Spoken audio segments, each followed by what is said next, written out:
Imagine standing before a centuries-old Chinese silk painting, its delicate brushstrokes whispering secrets from a time long past. Your eyes trace the curves of a dragon's tail, the flutter of a phoenix's wings, but then you notice something strange. Tiny, intricate symbols tucked into the patterns, almost invisible unless you know where to look. These aren't mere decorations, they're hidden messages, carefully encoded by artists who understood that art was never just about beauty, it was a language. Today, we're unraveling that language, diving into 30 of the most fascinating hidden symbols in ancient Chinese art, each one a key to understanding the hopes, fears, and wisdom of a civilization that shaped history. Think of these symbols as a secret code left behind by the masters. A lotus flower isn't just a lotus flower, it's a promise of purity rising from chaos. A twisted knot isn't just a design, it's an unbreakable bond between lovers or perhaps a wish for longevity. Even the humblest cricket carved into jade or painted on porcelain carries a meaning deeper than its size suggests. These artists didn't just create, they spoke in layers, weaving stories and beliefs into every stroke, every curve, waiting for those with the patience to listen. What's astonishing is how many of these symbols still resonate today. The same motifs that adorned imperial robes and temple walls centuries ago now appear in modern art, fashion, and even tattoos, often without people realizing the weight they carry.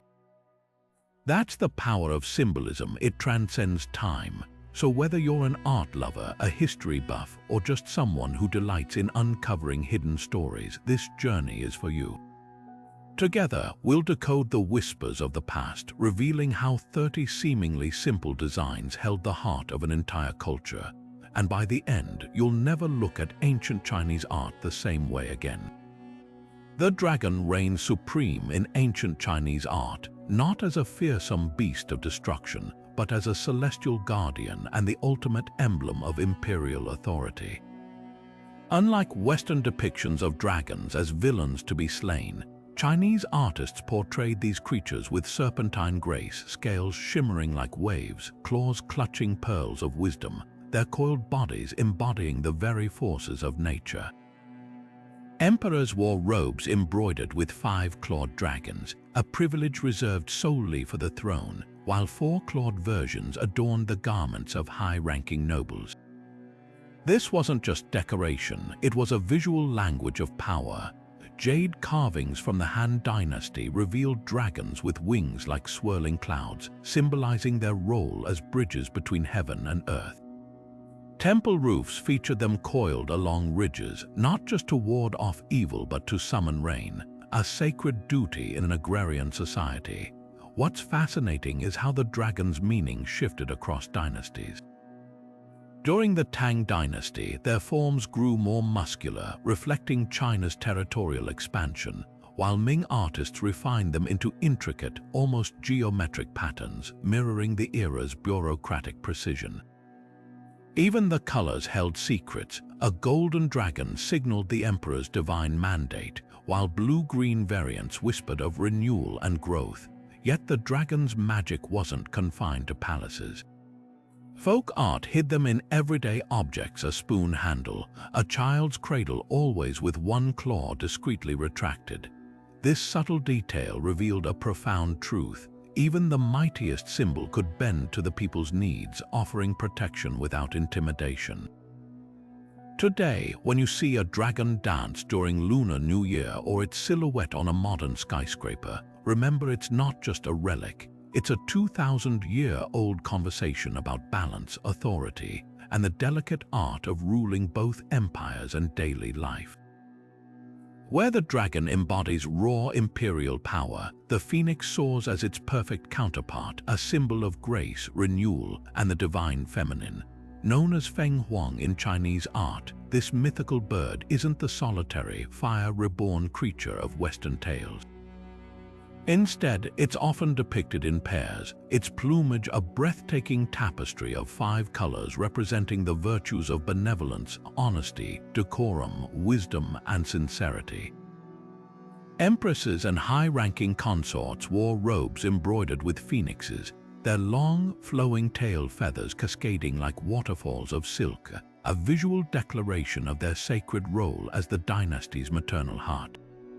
Look closely at Ming-era porcelains or Song dynasty screens, and you'll notice how the phoenix often appears alongside the dragon, not in opposition but in harmony. This duality reflected the ancient Chinese philosophy of yin and yang, the dragon's fiery masculinity balanced by the phoenix's luminous femininity. Together, they symbolized the ideal union of emperor and empress, heaven and earth, even the cyclical rebirth of seasons. During the Tang dynasty, brides wore phoenix coronets, not just as ornaments but as talismans for a marriage that would endure like the bird's legendary 1,000-year lifespan. What's remarkable is how the phoenix's imagery evolved with each era.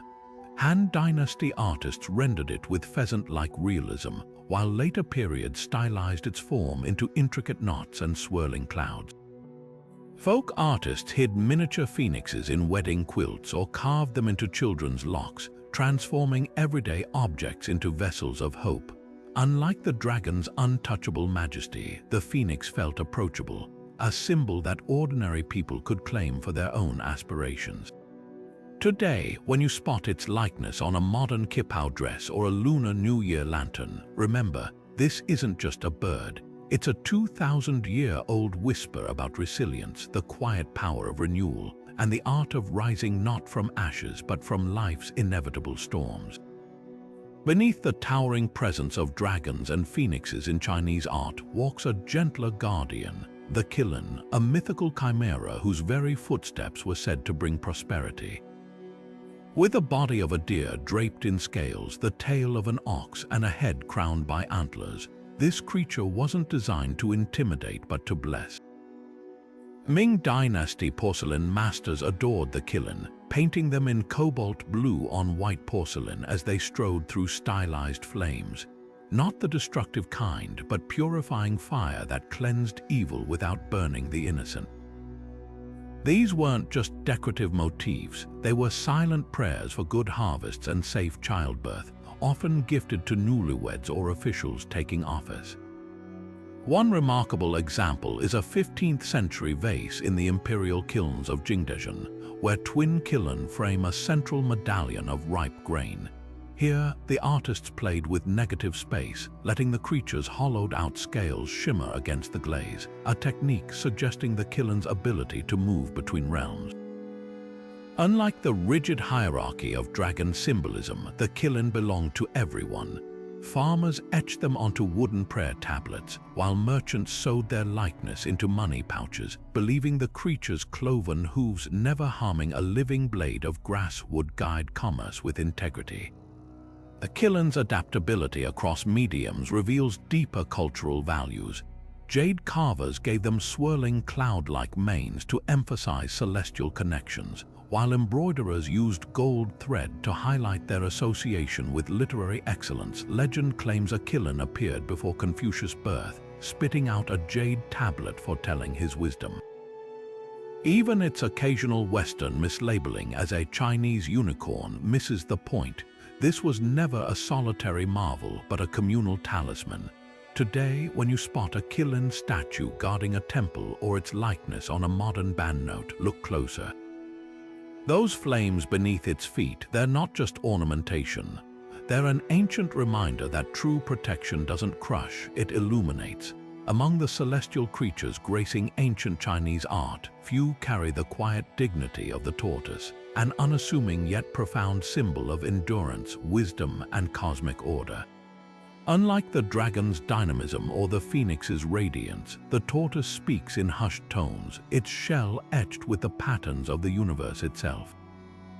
During the Shang dynasty, bronze ritual vessels bore tortoise motifs, their sturdy legs and rounded carapaces echoing the belief that these creatures literally upheld the world. Legend claimed the black tortoise of the north, one of the four celestial guardians, carried the weight of the heavens on its back, its dark shell mirroring the night sky's constellations. Examine a Han Dynasty mirror, and you might find a tortoise intertwined with a serpent, a representation of Chuan Wu, the god of the northern sky. This pairing wasn't arbitrary. The serpent's fluidity balanced the tortoise's steadfastness, a visual metaphor for the interplay of change and stability. Emperors commissioned jade amulets in the tortoise's shape, believing its connection to water, the element of the north, would grant them the patience to govern wisely. Scholar officials kept tortoise-shaped inkstones on their desks, a quiet reminder that true knowledge, like the creature itself, accumulates slowly over centuries. Folk art embraced the tortoise with equal reverence. Village elders painted them on longevity scrolls, their deliberate strokes capturing every wrinkle on the creature's neck, a detail said to amplify its life-giving energy. On a 6th century burial brick from Henan, a tortoise carries a stele inscribed with memorial verses, transforming grief into a promise of eternal remembrance. Even the material mattered. Tortoises carved from soapstone were gifted to newlyweds, while those fashioned from dark nephrite were placed in ancestral shrines to anchor prayers across generations. What makes the tortoise truly remarkable is its duality. It's both earthbound and celestial, its claws rooted in soil while its gaze points skyward. Modern astronomers might smile at the ancient belief that tortoises predicted solar eclipses by retreating into their shells, but isn't there poetry in that? A creature so attuned to nature's rhythms that it becomes a living calendar. Today, when you see a tortoise basking in a temple courtyard or its image on a longevity-themed stamp, recognize it for what it is, not just an animal, but an enduring testament to the art of moving slowly through a world obsessed with speed. Amidst the celestial menagerie of Chinese symbolism, the white tiger emerges with a coiled intensity, a guardian not just of tombs but of the very balance between life and death. During the Han Dynasty, artisans painted this fierce yet sacred beast onto burial chambers with startling realism, its striped body rippling across bricks in pigments mixed with ground jade. This wasn't mere decoration, it was a spiritual sentinel. As one of the 4 celestial animals, the white tiger governed the West, its domain associated with autumn, metal, and the inevitability of endings. Yet in Daoist cosmology, its role was far more nuanced than a harbinger of death. A 2nd century tomb mural in Loyang reveals the tiger mid-prowl, its amber eyes fixed on a constellation of stars arranged in the shape of the Big Dipper. Here, the artists embedded a coded message. The tiger didn't just guard the deceased, it guided their soul through the celestial bureaucracy of the afterlife. Daoist texts describe it as the embodiment of yin within yang, a paradox of ferocity and restraint. Unlike the dragon's untamed energy, the tiger's power was disciplined, its stripes said to mirror the sacred patterns of mountain ranges that channeled earthly energy. Examine the tiger's depiction across mediums and its adaptability astonishes. Bronze money trees from Sichuan province feature tigers crouched at the base, their jaws clasping coins, a fusion of protection and prosperity. Jade amulets carved in its likeness were placed on the chests of the dead, not to intimidate but to purify. The stone's cool touch was believed to dissolve malevolent spirits. Even its coloration carried meaning. The white in its name didn't always refer to literal hue, it symbolized the metal element's purity, making the tiger a living crucible where raw energy was refined into wisdom. What modern viewers might miss is the tiger's quiet presence in daily Han life. Military banners bore its image to invoke strategic ruthlessness, while midwives hung tiger claws near birthing beds to ward off lingering ghosts. This duality, destroyer and protector, made it uniquely relatable. Today, when you encounter a white tiger statue flanking a temple gate or its silhouette in a contemporary ink painting, recognize the layers. That unblinking gaze isn't just watching over bones and relics. It's a 2,000-year-old meditation on how to face endings, not with fear, but with the poised grace of a creature that knows death is merely another threshold to guard. While the white tiger guards the west, the azure dragon commands the east, a creature woven from the very essence of spring's first thunderstorm.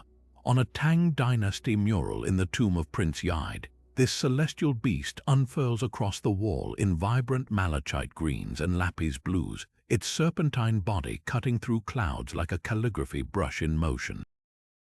Unlike the imperial gold dragon reserved for emperors, the azure dragon belongs to the cosmos itself, its scales said to mirror the shimmer of Venus at dawn. As one of the four symbols, it doesn't just represent the East, it embodies the season of rebirth, the wood element's growth, and the moral virtue of benevolence. What makes Tang depictions extraordinary is their kinetic energy. A silk painting from the 8th century captures the azure dragon mid-coil, its claws cradling a pearl that pulses with swirling yin-yang patterns. This pearl wasn't mere decoration. Daoist texts describe it as the embryo of the universe, a symbol of the dragon's role in cycling Kai between heaven and earth. Tomb murals often place it opposite the white tiger, their dynamic tension mirroring the balance between spring's explosiveness and autumn's restraint. Even the direction of its whiskers held meaning. Upward curls signaled ascendant yang energy, while downward strokes hinted at gathering rains. Beyond tombs, the azure dragon shaped Tang daily life. Military banners bore its image when troops marched eastward, believing its presence could summon favorable winds. A surviving lacquerware box from the period shows the dragon intertwined with peonies, an unlikely pairing that whispered of imperial favor blooming like spring flowers. But perhaps its most poignant use was in healing. Physicians painted azure dragons on clinic walls, trusting its wood element energy to stimulate liver meridians. A 9th century medical scroll even prescribes gazing at dragon art to cure stagnant Kai, proving that for the Tang, symbolism wasn't just spiritual, it was medicinal. Today, when you see the azure dragon's likeness on a Qingming festival kite or its silhouette in a modern wuxia film's battle choreography, remember, this is more than a myth. It's a living dialogue about how civilizations have always turned to nature's rhythms for guidance, not just in life's beginnings, but in the art of beginning again. While the azure dragon heralds spring's arrival, the vermilion bird blazes across the southern quadrant of Chinese art, a radiant emblem of summer's zenith and the fire element's transformative power.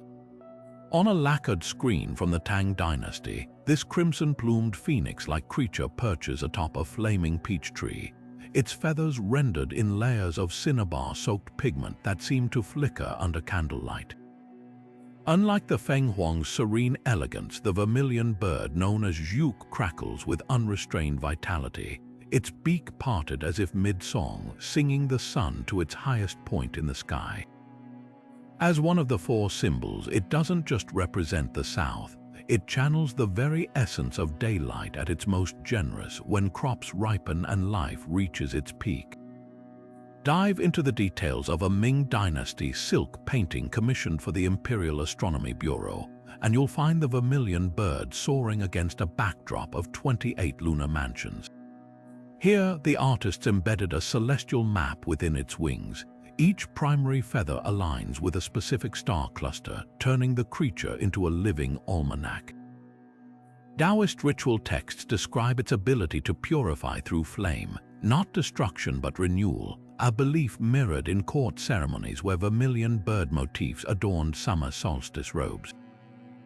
The heat of the season wasn't feared. It was harnessed, much like the kilns of Jingdezhen, where porcelain painters used iron-rich glazes to mimic the bird's fiery plumage on vessels destined for palace banquets. Folk traditions wove the vermilion bird into daily life with equal reverence. In southern provinces, brides wore embroidered slippers with the creature hidden in the stitching, a talisman against the cold Kai of winter memories. Farmers hung wooden amulets carved with its image near rice paddies, trusting its solar energy to ward off unseasonable frosts. Even its association with fire took on layers of meaning, not just literal flames, but the inner fire of passion and creativity. A stunning example survives in a set of Song Dynasty scholars' brushes, their handles inlaid with mother-of-pearl vermilion birds mid-flight, a reminder that scholarship, like summer, required both warmth and intensity. What modern eyes might overlook is how the bird's symbolism shifted with materials. On bronze fire clocks used for timekeeping, it appeared with outstretched wings, each feather tip marking an hour of daylight. In contrast, embroidered versions on theatrical costumes featured exaggerated tail plumes that swayed with every movement, turning performers into living manifestations of the season's exuberance. Today, when you spot the vermilion bird's likeness on a temple's southern gate or its stylized form in a modern festival lantern, recognize the depth within that brilliance. This is no ordinary avian, it's a 2,000-year-old lesson in how to burn brightly without burning out, a masterclass in balancing fire's ferocity with the wisdom of cycles. Amidst the celestial creatures and mythical beasts, the lotus blooms with quiet insistence, a flower that thrives in mud yet emerges untainted, its petals forever untouched by the murky waters below. This paradox made it one of Buddhism's most revered symbols, and nowhere is its elegance more pronounced than in the delicate brushstrokes of Song Dynasty ceramics. A 12th century dingware bowl, its white glaze thin as moonlight, reveals lotuses floating atop ripples rendered in barely their ink washes. The artisans didn't just paint a flower, they captured a philosophy. Each petal, meticulously layered, symbolized stages of enlightenment, while the hollow stem whispered of detachment, a visual mantra for monks and emperors alike. Temple art elevated the lotus to architectural grandeur. At the Longmen grottos, a colossal Buddha sits cross-legged on a 1,000-petaled lotus throne, each carved petal containing miniature devotees in prayer. Here, the lotus wasn't merely a seat, it was a cosmos. The northern Song capital of Kaifeng boasted pagodas with eaves shaped like upturned lotus blossoms, their curved tiles designed to catch rain and transform it into a cascading purification ritual. Even the act of creating lotus imagery held spiritual weight. Monks grinding mineral pigments for murals would chant sutras with each stroke, infusing the paint with sacred intention. What's often overlooked is how the lotus transcended religious boundaries. A cache of blue and white porcelain shards from Jingdezhen kilns shows Islamic-inspired arabesques entwined with lotus vines, proof of Silk Road dialogues where Buddhist purity met Persian geometry. Scholar officials kept lotus-shaped water droppers on their desks, not just for ink grinding but as reminders that wisdom, like the flower, required roots in experience to blossom. The lotus's genius lies in its adaptability. In a Ming Dynasty embroidered panel, golden thread stitches the seed pod bursting with unborn potential, while a humble village rice bowl might feature just a single bud, a democratization of enlightenment. Today, when you see lotus motifs on a temple's prayer wheel or etched into a contemporary tea set, recognize the layers. That serene bloom isn't just decoration. It's a 1,200-year-old invitation to grow through life's muddiest waters and still open unstained. If the lotus embodies spiritual purity, the peony roars with worldly opulence, a blossom so lush it became synonymous with imperial favor and unchecked prosperity. Qing Dynasty embroidery transforms this flower into a language of velvet and silk, where every petal whispers of status. A surviving rank badge from the Forbidden City's textile archives showcases peonies woven with gold-wrapped thread so thick, the flowers seem to rise from the fabric like miniature sculptures. These weren't just decorative, they were visual currency. High-ranking officials wore robes embroidered with paired peonies, their layered blooms echoing the tears of bureaucratic power, while concubines gifted with the flower's likeness on hairpins understood its tacit message: you've caught the emperor's eye.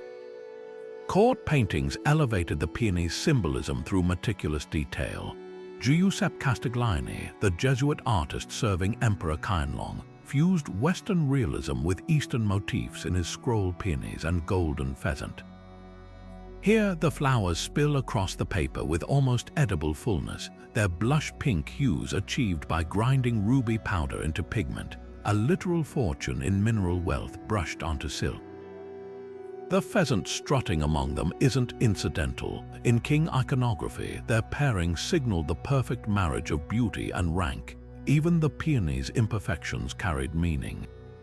Artists deliberately painted ants crawling on stems or slightly wilted leaves, subtle reminders that wealth, like the flower itself, was fleeting without virtue to sustain it. Beyond the palace walls, the peony took on democratic charm. Merchant-class dowry chests featured lacquered peonies with petals that concealed clever compartments for jewels, a nod to both practicality and aspiration. Folk artists carved them into wooden dough molds, turning everyday steamed buns into edible tokens of fortune. But perhaps its most surprising iteration appears in 19th century export porcelain. Peonies painted alongside European coats of arms, a cultural handshake where Chinese symbolism became status symbols for foreign elites. What modern admirers might miss is the peony's duality. Yes, it represented material success, but also the responsibility that came with it. A Kangxi-era gardening manual prescribed peonies be planted near bamboo, the latter's upright stalks a moral counterbalance to the flower's decadence. Today, when you see peonies embroidered on a cheongsam or in the backdrop of a period drama banquet scene, recognize the layers. That riot of petals isn't just a pretty flourish. It's a 300-year-old meditation on how civilizations have always wrestled with wealth, both its seduction and its weight. While the peony flaunts its fleeting opulence, bamboo stands unyielding, a symbol not of what bends to the world, but what bends the world to its quiet strength. The literati painters of the Song dynasty captured this essence in monochrome ink washes, where a single stalk could convey lifetimes of principle. On a 13th century handscroll by Wen Tong, bamboo shoots pierce through rocky soil with such visceral energy that you can almost hear the crack of growth. Each segment between the nodes carefully spaced to represent the rhythm of moral discipline. Unlike the showy blossoms favored by court artists, bamboo demanded austerity. Its leaves were rendered with the flying white technique, where a nearly dry brush skipped across paper, leaving ghostly trails that whispered of humility amidst resilience. This plant symbolism rooted itself deeply in Confucian thought. Scholar officials exchanged paintings of bamboo as tokens of integrity, its hollow stems embodying the ideal of an empty heart, a mind open to wisdom. A surviving Ming Dynasty inkstone, carved to resemble a bamboo grove, bears an inscription, upright in winter's teeth, unbroken by the weight of snow. The message was clear: true leadership wasn't about dominance, but the capacity to endure adversity without compromising one's core. Even the act of painting bamboo became a meditative practice. Artists like Zheng Zai from the Qing dynasty would wait for autumn winds to study how the plant swayed, its flexibility in gales, a living lesson in adapting without fracturing. Folk traditions wove bamboo into daily metaphors. Farmers bound harvested stalks into bundles to symbolize communal strength, while bridges crafted from its poles served as physical reminders that resilience could connect divided shores. On a practical level, bamboo's ubiquity, from scroll cases to tea whisks, made its symbolism accessible, but it's the musical instruments that reveal its soul. A Tang dynasty zither made of aged bamboo strips produces tones so resonant, they were said to speak the language of moral courage. Modern eyes might overlook the subtle genius in how bamboo's form mirrors its meaning. The slight taper from base to tip mirrors the Confucian ideal of gradual self-cultivation, while the occasional knotted root, often included in paintings, hinted at the beauty of overcoming hardship. Today, when you see bamboo motifs on a scholar's rock or its silhouette in a corporate logo promoting sustainable growth, recognize the centuries of philosophy embedded in those simple lines. This isn't just a plant, it's a 2,000-year-old manifesto on how to stand firm without becoming rigid, a masterclass in strength that whispers rather than roars. Amidst the fleeting beauty of blossoms and the grandeur of mythical beasts, the pine tree stands as a silent sentinel of time, its gnarled branches twisted by centuries of wind yet perpetually green.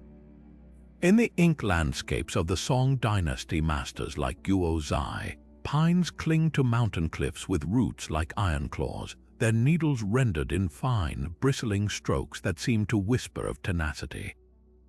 These weren't just artistic flourishes, they were visual metaphors. While plum blossoms symbolized resilience in brief glory, and bamboo embodied flexibility, the pine claimed a rarer virtue, immortality. Its evergreen nature defied seasonal decay, making it the ultimate emblem of endurance in Confucian thought and Daoist alchemy alike. A 12th century handscroll from the Imperial collection reveals pines growing from jagged rock crevices, their trunks painted with ink so layered it mimics the texture of aged bark. Scholars called this technique dragon scale texture, a nod to how these trees seem to share the mythical creature's longevity. The trees often appeared alongside cranes, another longevity symbol in paintings gifted to elders for birthdays, their intertwined imagery promising unbroken years. But the pine's symbolism wasn't passive. Ming dynasty carvers shaped brush rests into pine knots, encouraging scholars to anchor their thoughts as deeply as the pine's roots. Even the resin was treasured. Taoist monks distilled it into luminous pigments for temple murals, believing its essence could transfer the tree's timelessness to sacred art. Folk traditions wove the pine into daily rituals with striking creativity. Village healers tied red threads around ancient pines, petitioning them to lock in a sick child's vitality.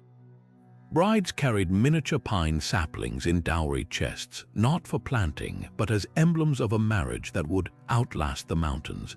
Perhaps most poignant are the gnarled, wishing pines still found near temples today, their branches weighed down by thousands of cloth strips, each knot tied by a pilgrim hoping to borrow just a fraction of the tree's steadfastness.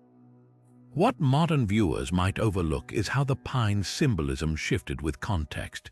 In warrior culture, its resin-soaked wood was carved into armor joints, believed to make soldiers unbending in battle. Yet in tea ceremonies, delicate pine needle-infused brews were sipped to cultivate patience.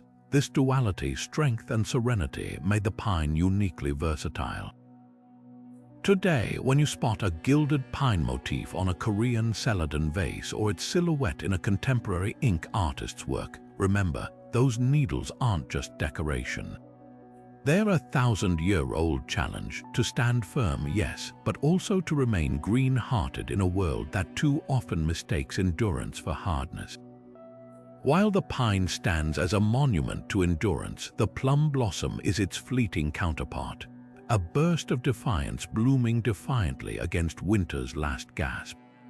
In the icy stillness of late winter, when most plants lie dormant, the plum tree erupts in delicate pink and white flowers, their fragrance sharp as a challenge. Yuan dynasty porcelain artisans captured this paradox with breathtaking precision. A 14th century celadon vase from Longquan kilns features plum branches rendered in underglaze iron oxide, their blossoms appearing almost frostbitten yet radiant against the glaze's icy bluish tone. This wasn't just aesthetic, it was allegory. The plum blossom became synonymous with resilience, not the kind that outlasts, but the kind that dares to shine precisely when the world is at its harshest. What makes Yuan depictions extraordinary is their layered symbolism.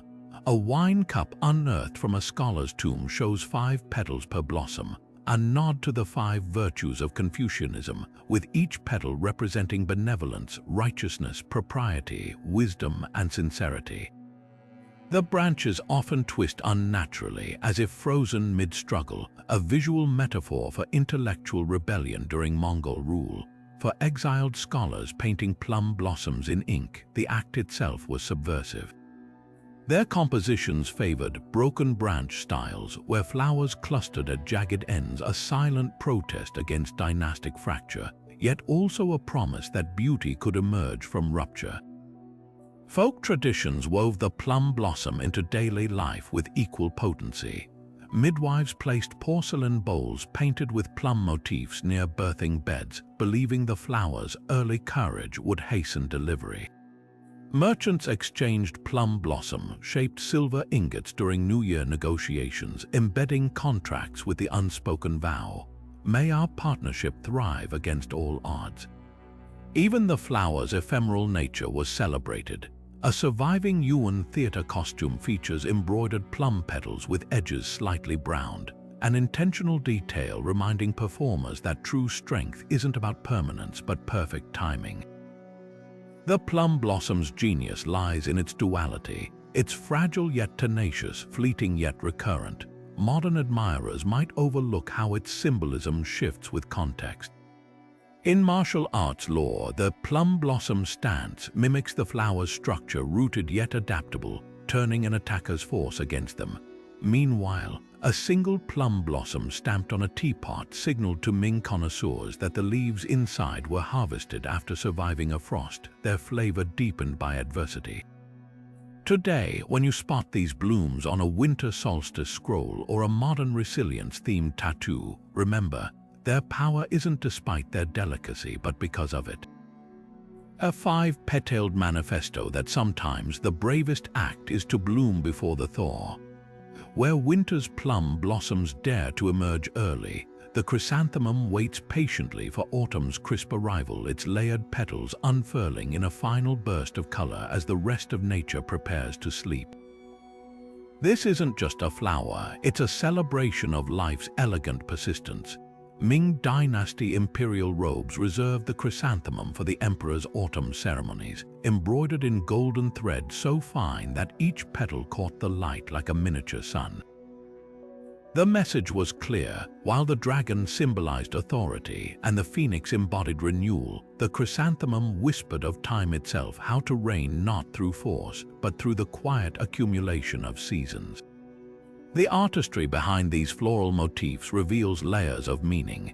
A 15th century porcelain vase from the Yuan era showcases chrysanthemums painted in cobalt blue, their petals arranged in precise concentric circles, a visual representation of the Buddhist concept of infinite cycles. Unlike the peony's exuberance, chrysanthemum designs often featured exactly 9 petals, echoing the imperial obsession with the number's association with eternity. Gardeners at the Summer Palace took this further, training chrysanthemums to bloom in intricate forms, pagodas, dragons, even entire landscapes, proving that longevity wasn't just about endurance but creativity. What's often overlooked is how the chrysanthemum transcended class boundaries. While emperors sipped chrysanthemum wine during the Double Ninth festival to ward off aging, rural healers steeped the flowers in vinegar to treat eye ailments, believing their sun-like shape could restore vision. A stunning example survives in a set of Song Dynasty scholars' accoutrements, an inkstone carved with chrysanthemums floating on water, a metaphor for knowledge that remains vibrant even as the years flow past. The flower's duality shines in its contrasting uses. On one hand, it adorned the hairpins of widows as a pledge to remain steadfast. On the other, it was woven into the coronets of brides in autumn weddings, symbolizing a love that would ripen rather than fade. Even its bitter fragrance carried purpose. Sachets placed in ancestral shrines were said to guide spirits with its unmistakable scent.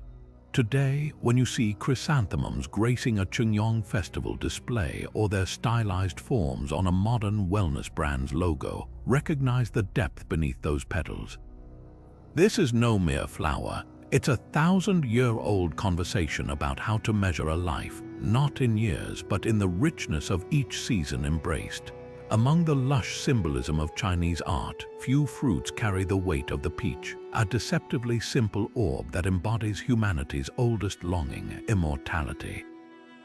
Daoist scrolls from the Tang dynasty depict the legendary Queen Mother of the West offering peaches from her celestial orchard, their golden pink hues glowing like captured sunlight.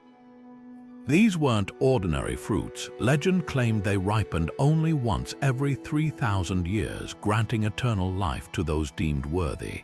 A 10th century silk painting in the Dunhuang caves shows the queen's attendants carrying peach-shaped vessels, their stems curling like sacred talismans, a visual promise that mortality itself could be sweetened.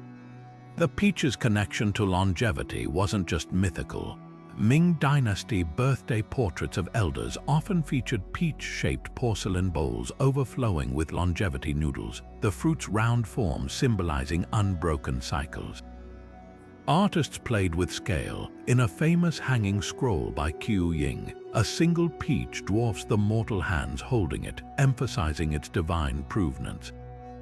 Even the texture mattered. Jade carvers used snowflake jade with delicate pink inclusions to mimic the fruit's blush, while cloisonné artisans layered enamel to recreate the fuzzy skin, a tactile reminder that immortality, like the peach, was both tantalizing and just out of reach.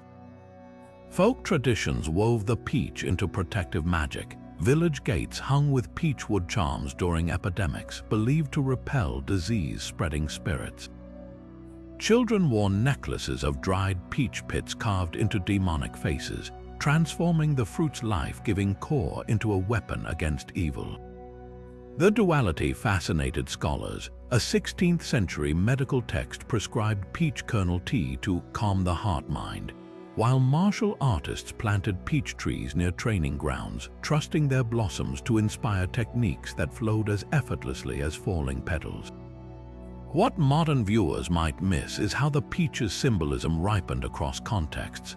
Imperial banquets featured peach-shaped dumplings with red bean fillings, prosperity hidden within immortality. Meanwhile, courtesans pinned fresh peach blossoms to their robes as a coded invitation, their fleeting fragrance a metaphor for romantic moments that, like the fruit's magic, couldn't be preserved. Today, when you see peach motifs on a birthday scroll or its form echoed in a modern longevity pendant, recognize the layers. That plump curve isn't just a fruit. It's a 3,000-year-old conversation about what we're willing to reach for knowing some treasures, like the peach of immortality, are sweeter in the longing than the grasping. At first glance, the bat might seem an unlikely bearer of good fortune until you hear the linguistic magic hidden in its name. In Chinese, the word for bat, bianfu, sounds nearly identical to the phrase meaning universal good luck. This clever play on words transformed the nocturnal creature into one of ancient China's most beloved symbols of prosperity. Ming Dynasty artisans carved bats from mutton fat jade with wings outstretched like folded coins, their rounded bodies polished to a buttery sheen that glowed when hung in doorways. These weren't mere ornaments, they were sonic talismans. As the jade bats swayed in the breeze, their gentle clinking was believed to summon wealth as surely as their real-life counterparts navigated the dark. Architectural carvings reveal even deeper layers of meaning. On the eaves of a 17th century merchant's home in Shaanxi province, 5 bats circle a stylized shoe character for longevity, a motif known as Wu Fu Peng Shu, or 5 blessings arriving at longevity. Here, the bats' upturned wings form the character for arrival, while their clustered bodies mimic the shape of ancient copper coins. The craftsmanship is astonishing. Each bat's face bears a unique expression from mischievous to serene, suggesting that prosperity comes in many forms. Even the materials carried significance. Bats carved from rosewood brought scholarly success, while those in red lacquer promised romantic happiness, a nod to how the color red intensified the homophone's power. Beyond objects, bats fluttered through everyday life in unexpected ways. Qing Dynasty snuff bottles featured microscopic bats hidden among painted landscapes, rewarding attentive viewers with hidden blessings. Brides wore hairpins with enamel bats whose wings concealed tiny compartments for perfumed oil, blending practicality with symbolism. But perhaps the most ingenious use appears in a set of imperial dining utensils from the Forbidden City. The underside of each porcelain spoon reveals a bat in underglaze blue, positioned so only the emperor would see it as he lifted food to his lips, a private reminder that even rulers needed fortune's favor. What modern audiences might miss is how the bat's symbolism thrived precisely because of its real-life quirks. Unlike the celestial dragon or mythical qilin, bats were creatures people actually encountered, bridging the mundane and the magical. Their ability to thrive in darkness made them emblems of resilience, while their communal roosting mirrored Confucian values of familial harmony. Today, when you spot bat motifs on a vintage embroidery or their silhouettes in a contemporary jewelry design, listen closely. That whisper isn't just wings, it's the echo of a language where sound and meaning intertwine, proving that sometimes luck wears leathery wings and comes out at dusk. Gliding through the currents of Chinese symbolism, the fish carries a dual promise: abundance that multiplies and harmony that flows like water. A Tang Dynasty gold bowl, its interior etched with a pair of carp swimming in endless circles, captures this duality perfectly.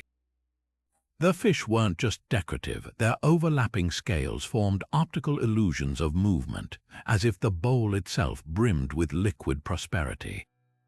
What's remarkable is how this simple creature transcended class. While emperors feasted from fish-adorned vessels at banquets, farmers hung woodblock prints of leaping carp by their doors during New Year celebrations, each scale hand stamped in crimson ink to amplify the symbol's potency. The secret lies in linguistic alchemy. The Mandarin word for fish, yu, sounds identical to the word for surplus, a pun that turned every depiction into an auditory charm for wealth. But the fish's magic didn't stop at homophones. During the Tang era, artisans crafted goldfish-shaped wine pourers with hollow bodies, their mouths designed to aerate wine as it flowed, transforming even the act of drinking into a ritual honoring abundance. A surviving set of nested lacquer boxes from the 8th century features progressively smaller fish painted inside each lid, creating a visual echo of infinite prosperity multiplying like ripples in a pond. Pairings held special power. New Year prints from the Qing dynasty often show two fish swimming head to tail, their bodies forming the yin-yang's perfect equilibrium. Folk artists took this further, hiding a third, barely visible fish in the negative space between them, a clever nod to the Daoist belief that true harmony requires an unseen force binding opposites. Even the fish's environment spoke volumes, painted floundering in nets, a warning against greed, depicted mid-leap over a waterfall, a metaphor for scholarly perseverance, inspired by the legend of carp transforming into dragons once they conquered the Yellow River's rapids. What modern viewers might miss is how fish symbolism adapted to daily life. Restaurants shaped dumplings like fish tails to swim in broth, ensuring diners left satisfied. Brides tucked jade fish pendants into their sleeves as fertility charms, while merchants placed ceramic fish bowls near shop entrances, their flickering shadows believed to attract customers like a shoal. Today, when you encounter a koi pond in a corporate courtyard or a paper-cut fish dangling in a Lunar New Year window, remember, these aren't just decorations. They're a 1400-year-old conversation about how prosperity isn't a singular treasure to hoard, but a current to ride with grace. Among the most elegant symbols in Chinese art, the crane ascends with an almost otherworldly grace, its slender legs and sweeping wings embodying not just longevity, but the soul's journey beyond earthly confines. Ming Dynasty silk paintings capture this duality with breathtaking precision. A 15th century hanging scroll from the Imperial collection depicts a pair of cranes standing amidst mist-laden pines, their snowy plumage rendered in delicate layers of ground pearl pigment that catch the light like morning frost. One crane tilts its head toward the heavens, beak parted mid-call, while its companion stands grounded, one claw lightly resting on a lingjai mushroom, the fungus of immortality. Together, they form a visual meditation on balance, the tension between earth and sky, mortality and transcendence. The crane's symbolism thrived in Ming court art because it spoke the language of power wrapped in poetry. Emperors wore robes embroidered with cranes in flight, their wings spanning the entire back, a metaphor for the ruler's vision soaring above petty concerns. A stunning example survives in a ceremonial garment from the Qilin era, where gold thread stitches each feather to resemble the strokes of calligraphy, as if the bird itself were a living character spelling out 10,000 years. But the crane wasn't confined to imperial grandeur. Scholar officials exchanged ink paintings of cranes perched on rocky outcrops, their monochrome forms symbolizing the clarity of thought that comes with detachment. A renowned artist like Shen Zhu would paint cranes with intentionally empty eyes, no pupils, just voids suggesting the bird's gaze penetrated beyond the material world. Folk traditions infused the crane with warmth and whimsy. Brides carried handkerchiefs embroidered with dancing cranes, their interlocking necks representing marital harmony that would outlast the stars. On a child's first birthday, grandparents might gift silver anklets shaped like crane feet, believing their delicate steps would guide the toddler through life's twists. Even the bird's diet became symbolic. A set of Ming dining utensils features a soup spoon with a crane carved into the handle, its beak pointing downward, a reminder to sip slowly as the crane pecked methodically at celestial peaches in legends. What makes Ming depictions extraordinary is how they layered scientific observation with myth. A silk fan in the Shanghai Museum shows a crane mid-takeoff, its wingspan anatomically accurate down to the last secondary feather, proof that artists studied live specimens in imperial menageries. Yet the same crane's shadow is painted as a swirling cloud, blurring the line between biology and divinity. This interplay of realism and fantasy reveals a deeper truth. The crane wasn't just a bird to admire, but a bridge between worlds. Today, when you encounter a crane motif on a vintage robe or its silhouette in a contemporary tea house mural, look beyond the elegance. Those outstretched wings carry a 600-year-old invitation to walk the earth lightly but always keep your spirit in flight. Graceful yet powerful, the deer steps into Chinese art not as a mere forest dweller, but as a living emblem of status and success, its antlers branching like the tears of an imperial bureaucracy. Han Dynasty bronze mirrors reveal the earliest depictions, where stylized deer leap across the backs of ritual vessels, their elongated bodies twisted into perfect harmony with the circular frames. These weren't just decorative flourishes. The word for deer, lu, sounds nearly identical to the term for official salary, transforming the creature into a visual pun for career advancement. A 2nd-century incense burner unearthed from a noble's tomb takes this further, cast in the form of a reclining deer, its hollow body releasing smoke through delicately perforated antlers, as if the creature itself were exhaling the scholar's ambitions toward heaven. The deer's symbolism flourished most brilliantly in the scholar's studio. Ming Dynasty desk screens often featured paintings of deer grazing near pine trees, a layered metaphor pairing the creature's association with prosperity, lu, alongside the pine's longevity, song. Together, they formed a Rebu's whispering lu song, or continuous official success. Artisans played with materials to amplify this message. A surviving inkstone from the Qing dynasty is carved from a single piece of russet-toned Duan stone, its natural streaks resembling a deer's dappled coat, while the grinding surface mimics the shape of a magistrate's seal. Even the act of preparing ink became a ritualized nod to career aspirations. Beyond the elite, the deer trotted into folk traditions with democratic charm. Village schools hung wooden plaques carved with deer standing beside carp, the fish's scales symbolizing the civil service exams, the deer's antlers representing the promotions that would follow.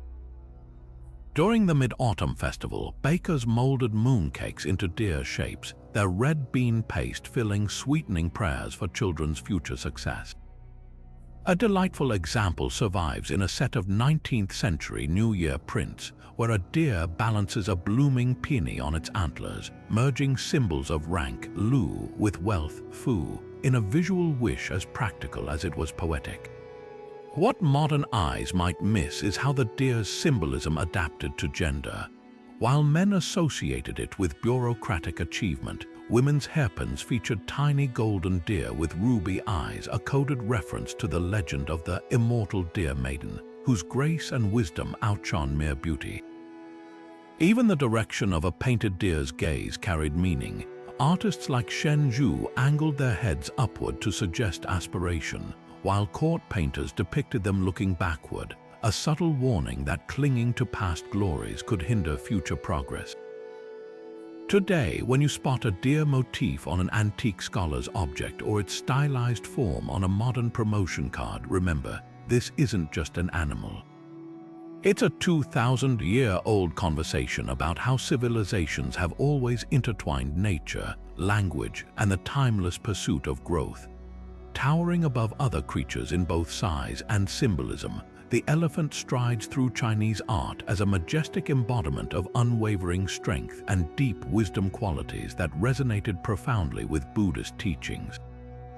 The caves of Longmen and Dunhuang reveal some of the most striking examples, where 6th century artisans carved entire reliefs of elephants bearing lotus thrones for bodhisattvas, their massive bodies rendered with such anatomical precision that you can almost feel the weight of each footfall. What's fascinating is how these depictions blend realism with spirituality. The elephant's ears, often shaped like intricate fans, symbolize the ability to hear divine truths, while their trunks, curled gently around jeweled vases, represent the pouring forth of wisdom. Unlike the dragon's untamed energy or the phoenix's fiery rebirth, the elephant radiates a grounded power, making it the perfect guardian for sacred spaces. Buddhist narratives imbued the elephant with celestial significance. A mural in the Mogao caves shows the future Buddha's mother dreaming of a white elephant before his birth, its purity foreshadowing his enlightenment. Sculptors at the Yungang grottos took this further, crafting elephant pillars where each creature's back supports a miniature pagoda, a visual metaphor for how steadfastness upholds spiritual aspirations. Even the elephant's gait carried meaning. Tang Dynasty artists painted them with one foot always slightly raised, suggesting the careful deliberation required on the path to awakening. Beyond temple walls, the elephant's symbolism rippled through secular life. Ming Dynasty scholars collected ivory paperweights carved with elephants balancing on spheres, a nod to the adage, "an elephant treading the world," which celebrated the balance of intellect and power. Emperors gifted elephant-shaped zun vessels to generals, their hollow bodies designed to hold ritual wine, rewarding military prowess with a reminder that true strength required wisdom's temperance. What modern viewers might overlook is how the elephant transcended its foreign origins. Though not native to China, it became so ingrained in cultural consciousness that 9th century poets described mountain ranges as herds of stone elephants sleeping under the stars.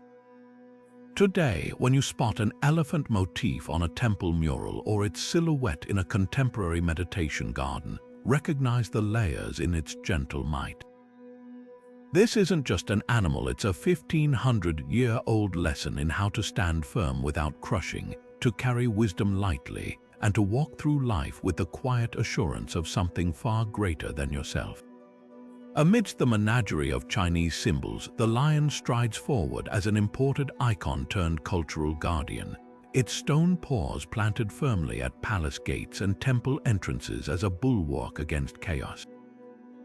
Unlike real lions, which never roamed China naturally, these artistic interpretations evolved into something far more than mere replicas of nature. Take the Ming Dynasty's Forbidden City. Its pair of bronze lions flanking the gate of supreme harmony aren't just decorations, they're a study in symbolic power dynamics. The male rests his paw on an embroidered ball, representing dominion over the world, while the female tames a playful cub beneath hers, a metaphor for nurturing the empire's future. Their manes swirl in precise, curling patterns, each lock mirroring the rank insignia of high-ranking officials, blending animal ferocity with bureaucratic order. Buddhist artisans took the lion's protective role even further, transforming it into a divine hybrid known as the food dog, A 9th century stone sculpture from the Longmen Grottos shows this mythical creature with a lion's muscular body, but a dragon's flaring beard and flaming pearl gripped between its teeth. These weren't just guardians of physical spaces, they became spiritual sentinels, their gaping mouths said to swallow harmful energies whole. Monasteries placed pairs of them at entryways, one with an open mouth to pronounce the sacred Aum, the other with lips sealed in the hum, bookending the spectrum of sacred sound. What's fascinating is how the lion's symbolism adapted regionally. In southern China, temple lions often perch on drums, a nod to their role as announcers of divine truths, while northern versions stand atop crumbling demons, emphasizing their warrior ethos. Even their materials told stories. Jade-carved lions adorned imperial desks to symbolize unshakable judgment, while glazed ceramic versions guarded merchant homes, their turquoise glaze believed to deflect envy. The lion's evolution from foreign curiosity to cultural pillar reveals a deeper truth about Chinese art, its ability to absorb, reinterpret, and elevate. Today, when you see these stone sentinels outside banks or their stylized forms on modern security gates, remember, their growls aren't just echoes of the past. They're a 1,000-year-old conversation about how civilizations transform the unfamiliar into guardians of what they hold most sacred. The 8 trigrams, or Bagua, form a cosmic code etched into the very fabric of Daoist art. 8 simple sets of 3 lines that somehow contain the blueprint of existence itself. Picture a Song Dynasty bronze mirror, its back engraved with the trigrams encircling a yin-yang symbol like celestial sentinels. Each broken or solid line isn't just a mark, it represents the eternal dance of opposites, heaven and earth, fire and water, mountain and lake. These aren't abstract concepts but living forces that Taoist masters believed shaped everything from the tides to human destiny. The genius of the Bagua lies in its adaptability, a framework so versatile it could guide emperors in governance, farmers in planting, and healers in diagnosing ailments through the meridian flows of the body. Feng Shui practitioners elevated the trigrams to an architectural language.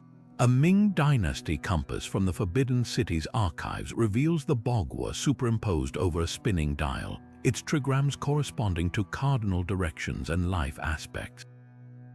The qilin trigram of 3 solid lines representing heaven and creativity, aligned with the northwest, why Imperial astronomers positioned their observatories there, believing the unobstructed celestial energy would sharpen their calculations. Contrast this with a kun trigram of 3 broken lines, symbolizing the receptive earth, which govern the southwest sectors of palace gardens where empresses cultivated medicinal herbs in geometrically precise beds. Even the materials carried meaning. Architects used bronze tiles for areas under the Lai trigram fire to resonate with that element's clarity and illumination. Divination transformed these symbols into a conversational medium with the unseen. A surviving set of yarrow stalks from a Qing Dynasty Taoist temple shows how practitioners would generate hexagrams by seemingly random counts, yet the resulting combinations, like thunder over water or mountain beneath fire, were anything but arbitrary. The I Ching, or Book of Changes, became their dictionary for interpreting these cosmic whispers. Artists visualized this process in brush paintings where swirling clouds formed transient trigrams, suggesting even nature itself communicated through this symbolic language. What modern observers might overlook is how the Bagua permeated everyday objects. A child's silver locket might bear the Zhen trigram for thunder to ward off nightmares, while a merchant's ledger could feature the Zun trigram for wind subtly inked on its cover to disperse financial stagnation. The trigram's power wasn't in their individual meanings but their combinations, like musical notes forming infinite melodies. Today, when you encounter the Bagua on a Feng Shui mirror or its pattern in a contemporary meditation app's design, recognize those lines as more than decoration. They're a 3,000-year-old reminder that chaos is just order waiting to be decoded. Swirling into existence over 3,000 years ago, the Taijutsu, better known as the yin-yang symbol, emerged not as a static icon but as a dynamic philosophy cast in bronze. Among the earliest surviving examples, a Zhou dynasty ritual vessel from the 9th century BC reveals the concept in embryonic form. Two intertwined dragons, their bodies forming an S-curve that divides the surface into complementary halves. One dragon's scales are raised in high relief, catching the light, while the others are sunken, gathering shadow, a tactile representation of the interplay between Yang's brightness and Yin's depth. This wasn't mere decoration, it was a cosmological blueprint. The vessel itself, used for ancestral offerings, became a physical manifestation of balance, its contents water and wine mirroring the fluid interdependence of opposites. What makes Zhou bronzes extraordinary is how they encoded yin-yang principles in their very craftsmanship. A famous food cauldron from the Western Zhou period features a lid that fits only one way, unless rotated halfway, where it locks seamlessly again. This clever design forced users to engage with the idea that every position has its counterpoint, every action its reciprocal. The Taoist masks adorning these vessels further deepened the symbolism. Their split faces, perfectly mirrored yet asymmetrical, embodied the notion that harmony arises not from uniformity, but from the tension between contrasting forces. Even the alloy itself spoke to this philosophy, the bronze composition of hard copper and soft tin creating a material stronger than either metal alone. The Taijutsu's evolution reveals layers of meaning. Early Zhou versions often depicted the S-curve as two serpents, their tails clasping each other's heads in an endless cycle of consumption and renewal. By the Warring States period, artisans began inlaying the halves with contrasting materials, white jade for yang, dark lacquer for yin, transforming the symbol into a tactile experience. A ceremonial basin from this era takes it further. When filled with water, the liquid surface reflected the Taijutsu upside down, visually completing the circle and reminding viewers that every perspective holds truth.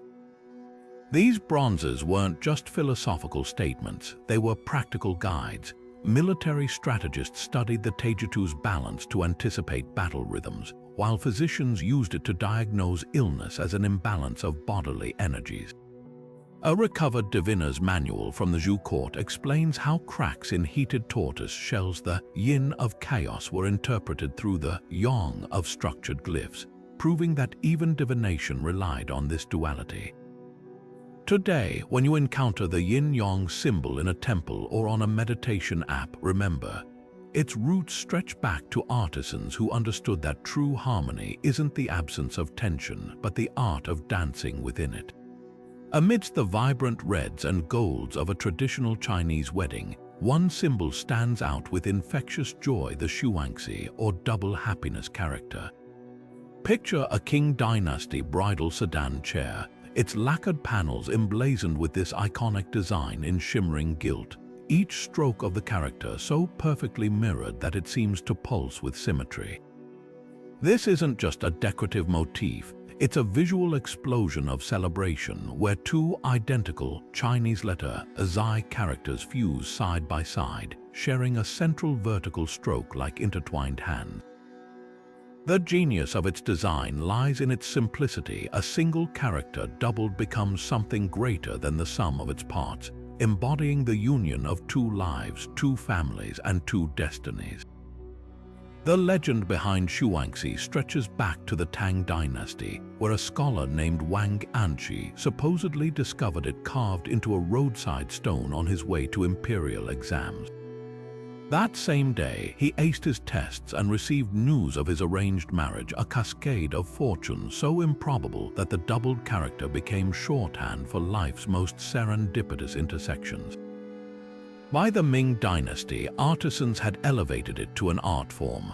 A bridal robe from the Jiangnan region reveals xuanxi embroidered in peacock feather thread, the iridescent hues shifting from emerald to sapphire as the fabric moves, a tactile reminder that happiness isn't static but changes with perspective.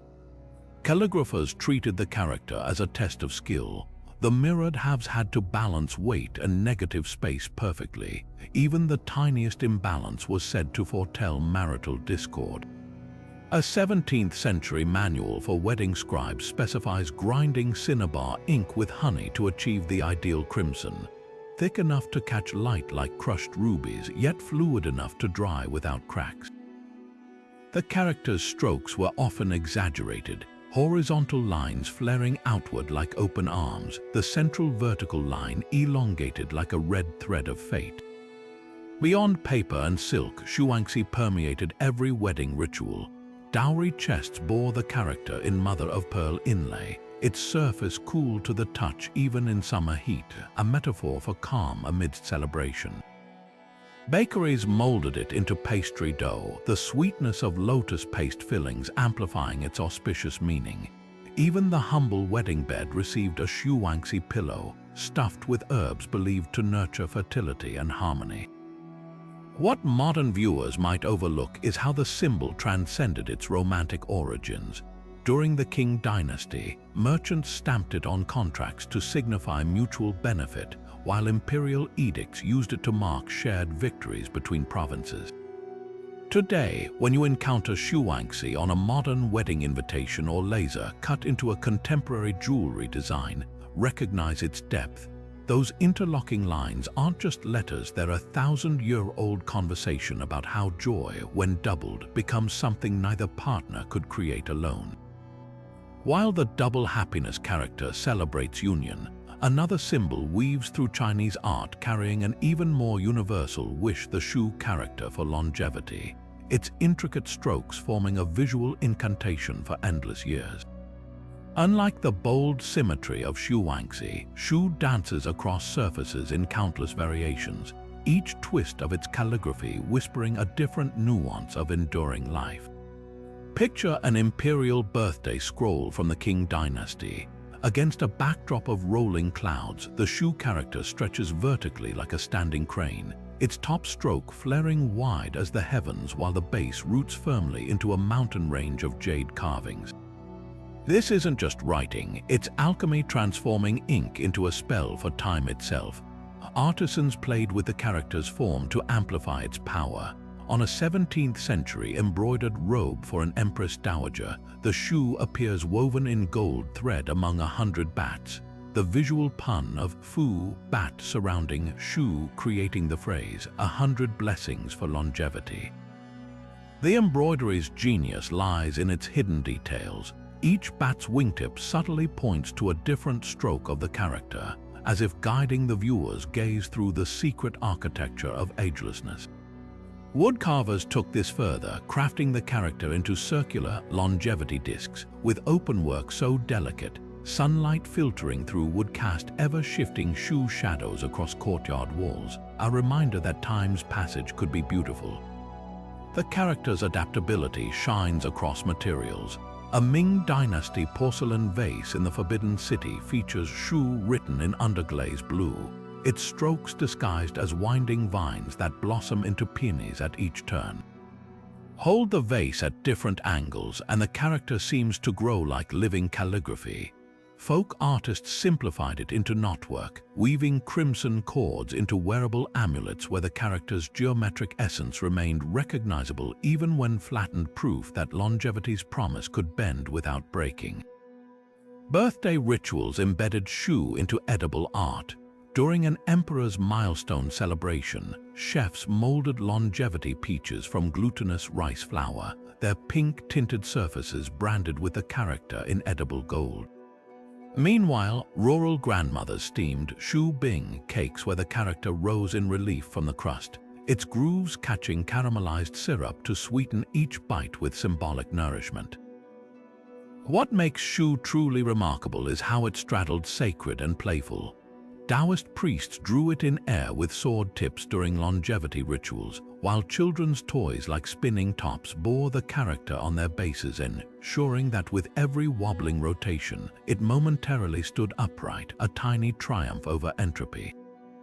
Today, when you encounter this character on a birthday banner or laser etched into a modern wellness accessory, look beyond its shape. Those strokes aren't just letters, they're a thousand-year-old conversation between mortality and hope, written in a language where every curve says not yet. Glinting amidst the silk brocades of a Qing dynasty merchant's robe, a cascade of coin motifs transforms fabric into a wearable treasury. These aren't mere decorative circles. Each perforated disc mirrors the exact dimensions of a genuine brass cash coin.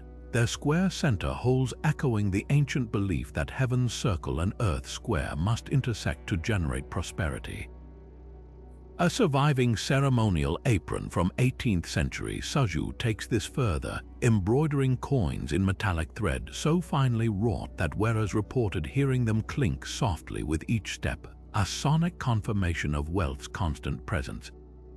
The genius lies in the details. The coins overlap like scales, ensuring no gap in fortune, while their rims bear tiny stitch-worked serrations mimicking the rough edges of newly minted currency fresh from the Imperial foundry.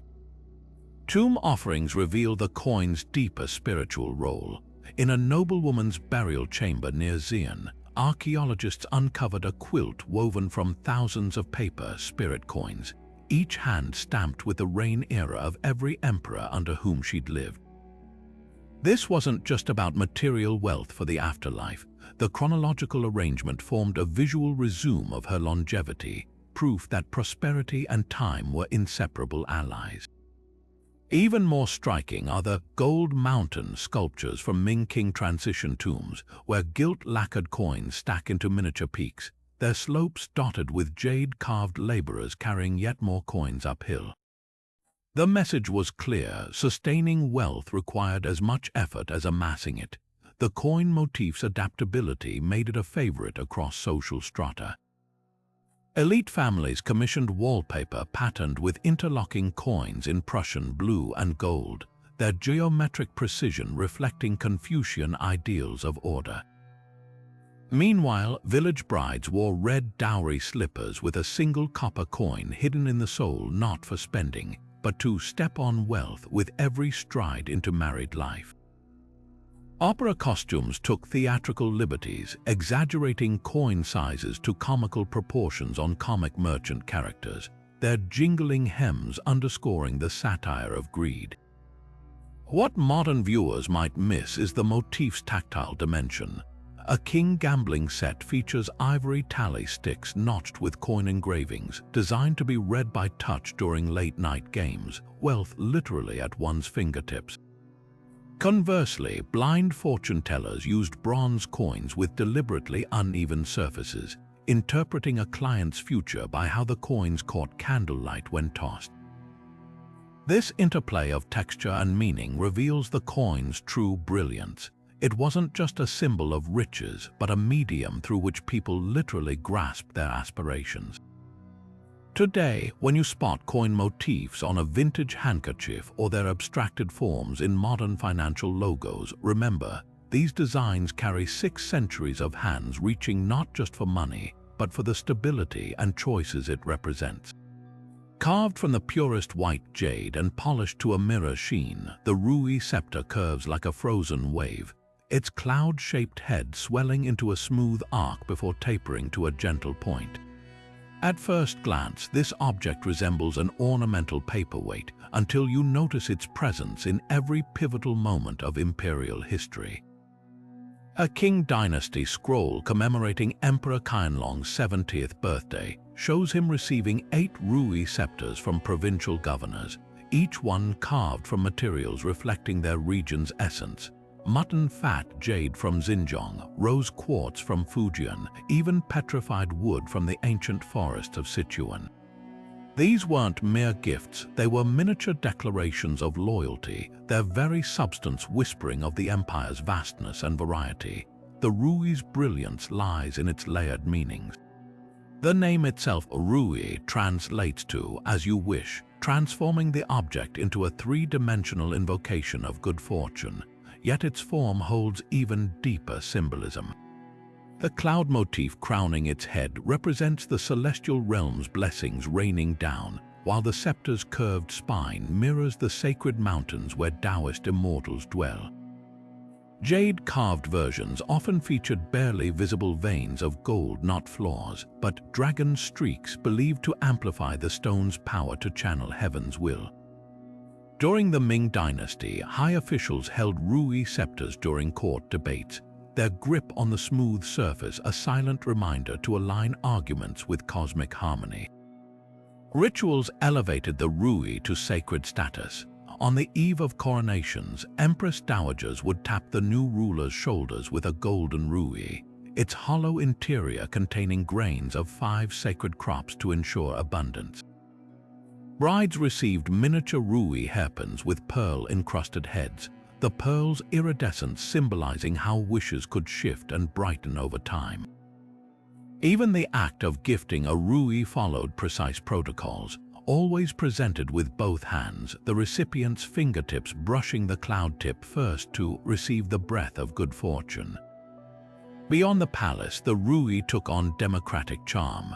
Merchant families displayed coral branch rui on ancestral altars, their organic forms representing wishes growing like living things. A delightful folk tradition involved floating rui. During the Dragon Boat Festival, miniature sandalwood scepters set adrift with candles, their flickering paths across rivers interpreted as messages from ancestors. The scepter's adaptability stunned. Ivory versions for scholars, the material's density symbolizing steadfast intentions, while lavender jade iterations rested in childbirth chambers to cool the pains of labor. Modern eyes might miss the rui's hidden genius, its ergonomics. The curve fits perfectly against the palm, its weight distributed so even the frailest elder could wield it with authority. That balance wasn't accidental. It whispered an ancient truth, that true power shouldn't strain the hand that holds it, and the sweetest wishes are those that flow as effortlessly as a jade scepter gliding through silk. Drifting across imperial robes and temple murals, the cloud motif materializes not as mere decoration, but as a visual bridge between earth and heaven, a celestial language woven into the very fabric of Chinese artistry. On a Ming Dynasty silk kesi tapestry, these clouds unfurl in layers of silk thread so fine they seem to float above the surface, their curling forms rendered in graduated blues that shift from dawn's pallor to midnight's depth. The artisans employed a technique called lotus wrapping, where each thread twisted back on itself to create dimensional peaks, transforming two-dimensional textiles into miniature skyscapes. These weren't arbitrary shapes, their specific contours, some like lingzhi mushrooms, others resembling crashing waves, catalogued different heavenly phenomena. The rui cloud with its scepter-like head signaled divine approval, while the auspicious cloud with 5 distinct lobes represented the 5 blessings descending to mortal realms. Lacquerware elevated the cloud motif into a tactile experience. A Qianlong era writing case in the Palace Museum collection features clouds carved through layers of cinnabar red lacquer, their recessed interiors inlaid with mother-of-pearl to catch candlelight like distant stars. The craftsmanship reveals a profound understanding of perspective. Clouds near the case's edges are sharply defined, while those at the center dissolve into misty abstraction, a visual metaphor for humanity's limited perception of the celestial. Hidden within these designs are clever puns. The phrase for cloud pattern, yunwen, sounds nearly identical to literary fortune, making scholars particularly fond of cloud-adorned stationery. Buddhist art imbued clouds with narrative power. A 10th-century Dunhuang mural depicts the Buddha descending on a staircase of interlocking clouds, each swirl containing miniature scenes of his past lives. The pigments here were no accident: malachite greens for clouds bearing rain, gold leaf for those transporting deities, and subtle charcoal grays for clouds obscuring worldly temptations.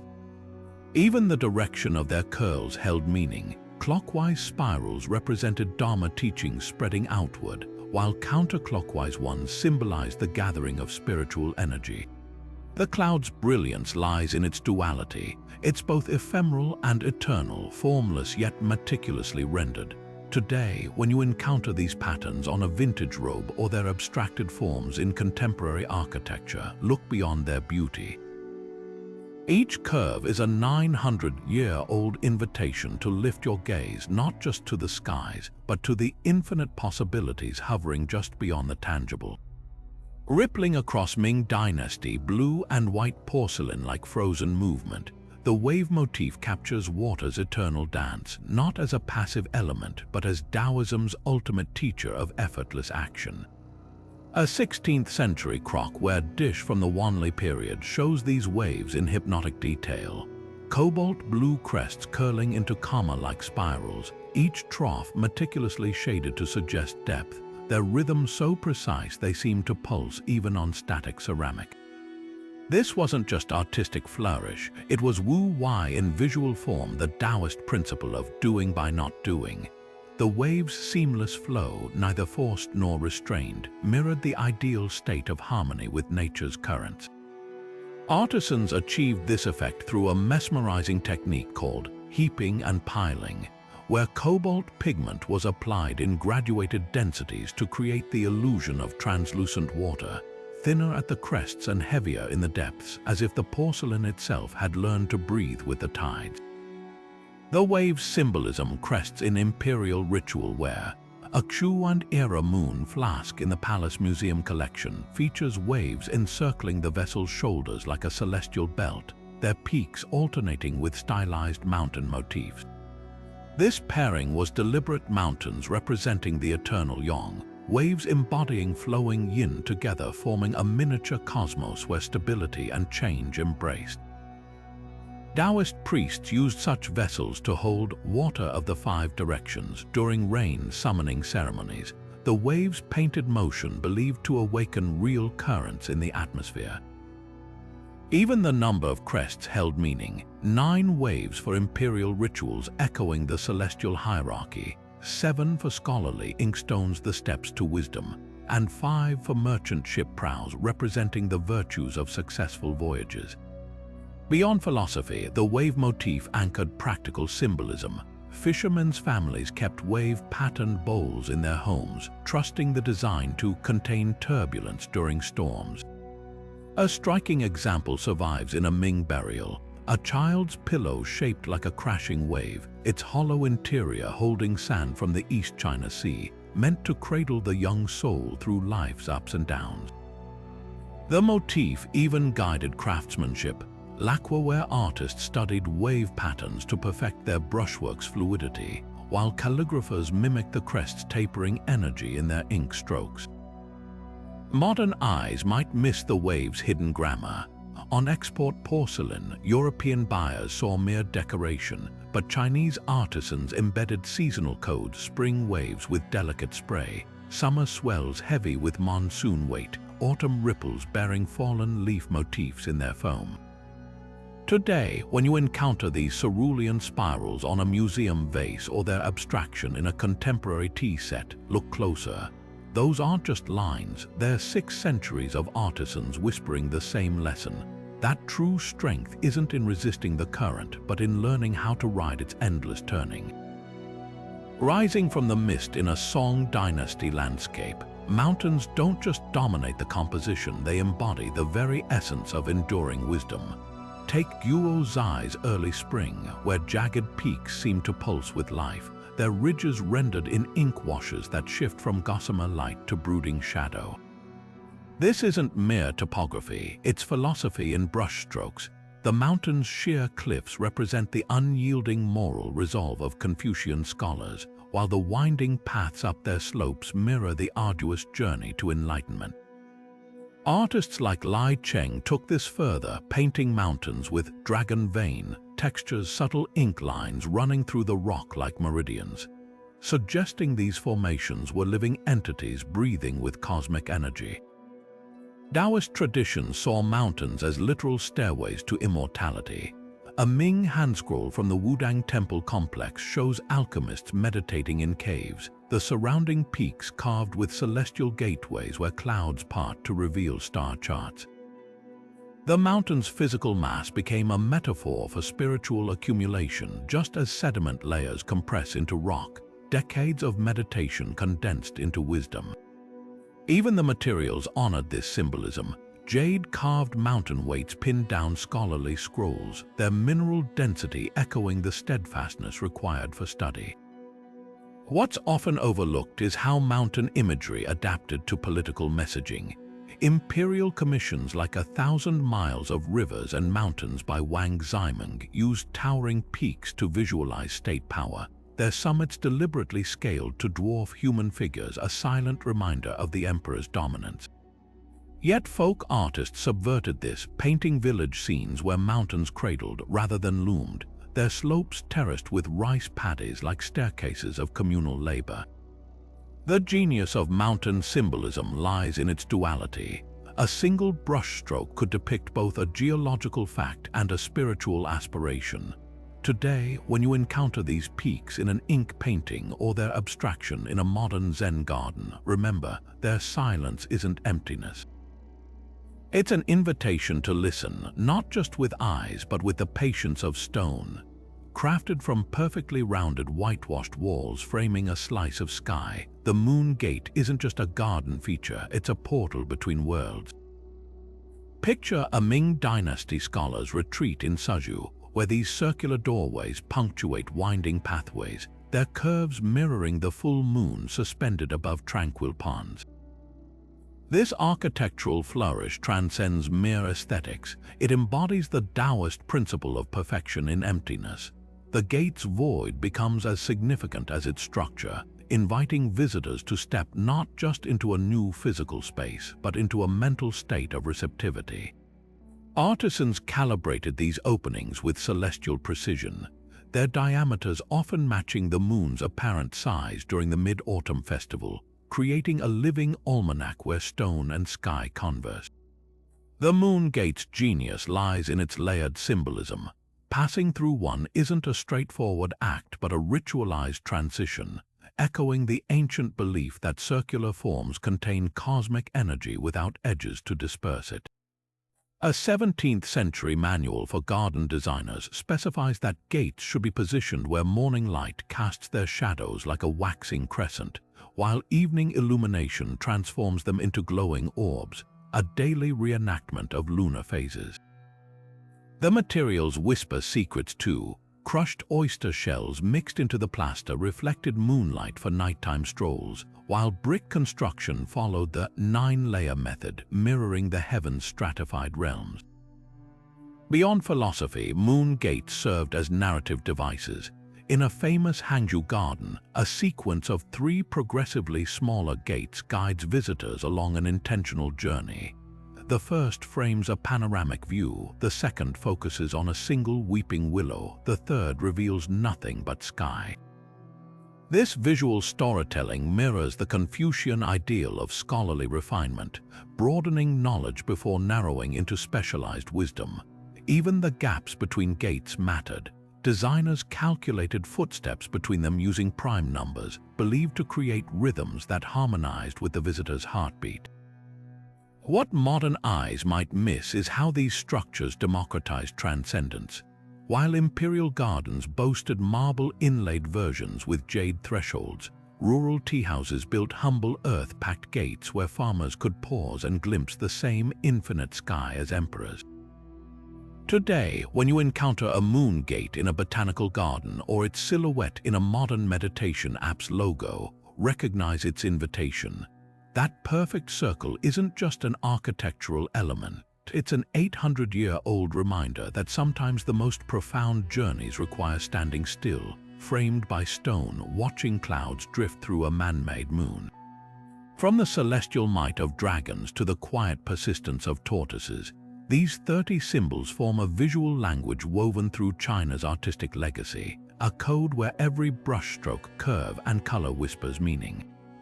Think of them as keys to a hidden dialogue between artists and ancestors, where lotus blooms rise unblemished from murky waters to teach purity, and bats flutter into designs not as creatures of the night, but as homophones for fortune. The enduring magic lies in their adaptability. The same qilin that once graced imperial porcelain now adorns modern banknotes, its mythic flames still symbolizing protection without destruction. Even materials transformed meanings. Jade-carved peaches promised immortality to emperors, while village children wore peach pit amulets to ward off far simpler evils. What makes these symbols timeless isn't just their beauty, but their layered resonance. The shoe character for longevity dances across birthday scrolls in 100 calligraphic styles, while the moon gate's perfect circle frames both palace gardens and humble tea houses, proving that some truths, like the harmony of emptiness, transcend class. These motifs survived dynasties because they spoke to universal yearnings. The scholar's pine tree rooting deeply yet bending in storms, the carp's leap through painted waterfalls mirroring every student's struggle toward success. They remind us that art was never just decoration, it was a compass for living. So the next time you encounter Chinese art, whether in a museum, a temple, or even a tattoo parlor, pause.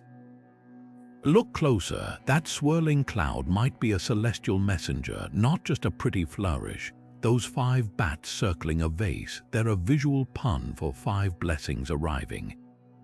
And if you spot a plum blossom braving winter's grip, remember, it's not fragility but defiance in delicate form. Which symbols speak to you? Share your discoveries in the comments, because decoding this visual language isn't just about understanding the past. It's about finding the threads that still connect us across centuries, woven not in silk or ink, but in the shared stories of what it means to hope, struggle, and endure.